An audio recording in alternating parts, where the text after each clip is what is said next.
got so much motherfucking design on right now. Bring it down, bring it down, make it come out, that thing hold fast, on the block, bitches on the line, and you know.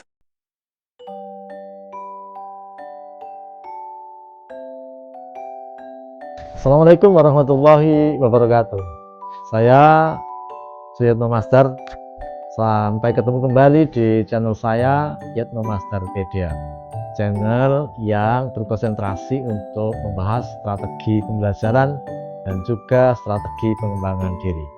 Pada video kali ini saya akan membahas judul tentang cara menjaga kewarasan pikiran di era digital. Sebagian besar di antara kita rasanya pernah mengalami peristiwa menjelang waktu beristirahat, niat awal kita hanya memeriksa gawai atau HP selama beberapa menit. Namun tanpa disadari 1 jam telah berlalu. Menariknya bukannya rasa kantuk yang datang, dada Anda justru terasa sesak, pikiran menjadi kalut, dan tiba-tiba muncul perasaan bahwa dunia sedang tidak aman. Ketika membuka media sosial, ruang digital kerap dipenuhi oleh berita konflik, kemewahan yang membuat kita merasa kecil, kemudian bencana alam, krisis, atau minimal perselisihan antar netizen. Selamat datang di sebuah era saat kita secara sadar maupun tidak dipaksa menampung seluruh beban dunia di dalam genggaman tangan kita. Pada video kali ini kita tidak akan memperdebatkan konflik yang terjadi di luar sana. Kita akan berfokus pada hal yang jauh lebih penting di dalam diri kita sendiri. Bagaimanakah cara kita menjaga kewarasan, mempertahankan energi positif, dan membangun benteng mental kita di tengah gempuran berita buruk dunia? Nah, mari kita bahas bersama-sama.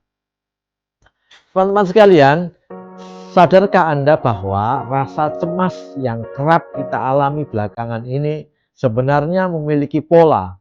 Dalam dunia psikologi digital terdapat istilah doom scrolling, sebuah kecenderungan psikologi manusia untuk terus mencari dan membaca berita negatif, meskipun informasi tersebut memicu stres. Mengapa kita sulit berhenti? Jawabannya terletak pada cara kerja otak kita.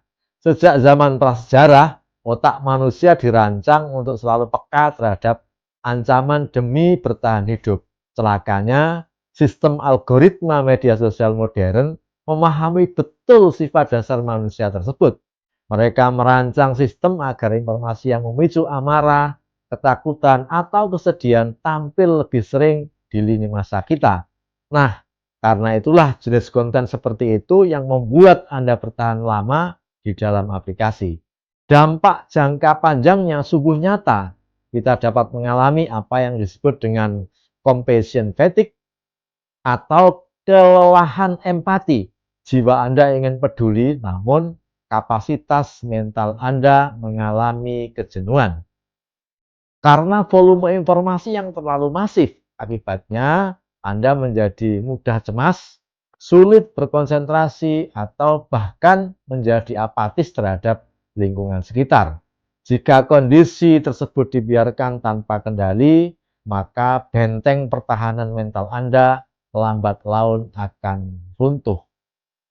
Pertanyaannya gini adalah, bagaimana kita mengambil alih kembali kendali atas pikiran kita?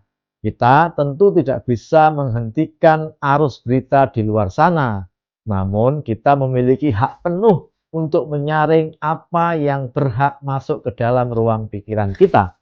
Berikut adalah 3 langkah konkret untuk membangun benteng mental kita. Pilar yang pertama, terapkan diet informasi digital.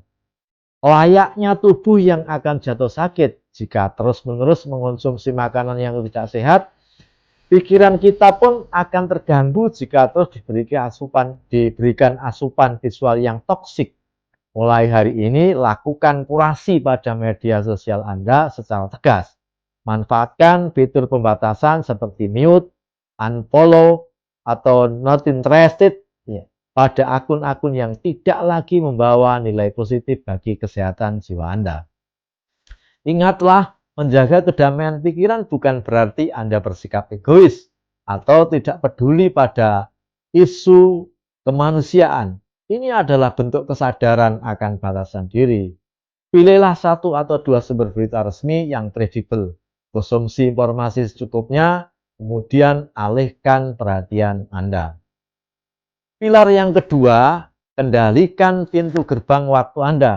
Dalam satu hari terdapat dua waktu paling rentan bagi psikologis kita, yaitu 30 menit setelah bangun tidur dan 30 menit sebelum memejamkan mata. Jika saat membuka mata di pagi hari, hal pertama yang Anda konsumsi adalah konflik dunia, maka sepanjang hari itulah suasana hati Anda akan cenderung muram. Begitupun sebaliknya jika terjadi sebelum tidur. Bentuklah sebuah komitmen yang elegan dengan diri sendiri. Batasi penggunaan gawai pada 30 menit awal dan akhir hari Anda. Gantilah aktivitas tersebut dengan rutinitas yang menenangkan hati, seperti beribadah, membaca buku fisik, atau sekedar menikmati secangkir kehangatan di pagi hari tanpa gangguan layar digital. Pilar yang ketiga, lakukan metode grounding atau berpijak pada realitas. Dunia digital acap menciptakan ilusi seolah-olah seluruh peristiwa besar terjadi di hadapan kita. Padahal jaraknya ribuan kilometer. Hal ini membuat kita melupakan realitas bahwa ada di sekeliling kita. Realitas nyata yang terjadi di sekeliling kita. Ketika Anda mulai merasa kecemasan akibat informasi digital, segeralah melakukan grounding. Letakkan gawai Anda, tataplah sekeliling ruang Anda, rasakan permukaan meja yang Anda sentuh, hirup napas Anda dalam-dalam, dan sadarilah bahwa pada detik ini, di ruangan ini, Anda berada dalam kondisi yang aman. Alihkan energi kecemasan tersebut menjadi tindakan nyata yang sederhana namun berdampak. Bersihkan ruang kerja Anda, sapalah keluarga Anda, atau bantu lingkungan sekitar Anda. Tarik kembali kesadaran Anda pada realitas nyata. Teman-teman sekalian, dunia di luar sana memang acap menyuguhkan ketidakpastian, dan adalah hal yang sangat manusiawi jika Anda merasa lelah atau khawatir. Namun satu hal yang perlu kita ingat bersama, Anda tidak akan pernah bisa membantu sesama atau memberikan kontribusi terbaik bagi dunia jika diri Anda sendiri berada dalam kondisi rapuh. Menjaga kesehatan mental di tengah gempuran era digital bukanlah sebuah kemewahan, melainkan sebuah kebutuhan yang mendasar. Oleh karena itu, hargailah diri Anda. Batasi durasi layar gawai Anda dan luaskan interaksi nyata Anda di dunia fisik. Bangunlah benteng mental Anda dengan kokoh, bukan untuk menutup mata dari realitas, melainkan agar Anda memiliki energi yang cukup untuk tetap menjadi pribadi yang baik dan menyebarkan kebermanfaatan bagi sekeliling Anda. Terima kasih telah meluangkan waktu berharga Anda untuk menyimak video ini hingga usai. Jika Anda merasa manfaat dan kemudian mendapatkan hal yang baik dari video ini, maka silakan bagikan kepada kolega, teman, dan juga kerabat. Dan jangan lupa subscribe agar kita bisa tumbuh bersama. Saya Syed Master, terima kasih telah membersamai. Jaga kesehatan fisik dan jiwa Anda. Sampai jumpa pada video edukasi berikutnya. Wassalamualaikum warahmatullahi wabarakatuh.